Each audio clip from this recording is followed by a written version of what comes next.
மூடத்தனம் என்கின்ற தூக்கத்தில் இருந்து விழித்தால் பகுத்தறிவு என்கின்ற விடியல் நமக்கு கிடைக்கும். சமூக அநீதி என்கின்ற தூக்கத்தில் இருந்து விழித்தால் சமூக நீதி என்கின்ற விடியல் நமக்கு கிடைக்கும்.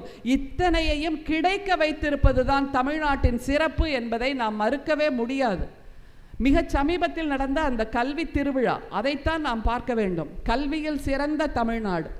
அதில் பேசின அத்தனை குழந்தைகளும், மேடை ஏறி வந்த அத்தனை குழந்தைகளும் உங்களை போன்ற குழந்தைகள். படிப்பதற்கு வாய்ப்பு இல்லை, கனவு காண்பதற்கு வாய்ப்பு இல்லை. அப்பா கூலி தொழிலாளி, அம்மாவும் கூலி தொழிலாளி. அம்மா வீட்டு வேலை பார்க்கிறார்.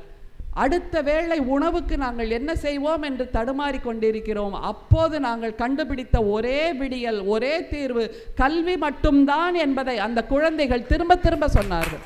அவர்கள் விழிப்படைந்தவர்கள். அவங்க ஒவ்வொருத்தரும் பேச பேச எனக்கு கண்ணீர் பொங்குச்சு. பெரியவர்களே, கண்ணீர் பொங்குச்சு. ஒரு பொண்ணு சொல்கிறா, நான் ஹாஸ்டலில் தங்கியிருக்கேன், மழை பெஞ்சா ஏன் தலை நனையலை, எனக்கு கூரை இருக்குது, ஹாஸ்டல் ரூமில் நான் நிம்மதியாக இருக்கேன், ஆனால் மனசு நிம்மதியாக இல்லை.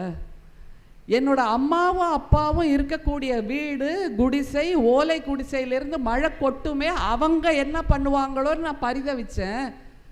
அப்போ நான் என்ன முடிவு பண்ணேன்னா, நான் படித்து முடித்து வேலைக்கு போய் சம்பளம் வாங்கின உடனே எங்கள் அம்மாவுக்கும் அப்பாவுக்கும் ஒரு வீடு கட்டி தருவேன் என்று அந்த குழந்தை பேசினாள் என்றால் இதுதானே விடியல்.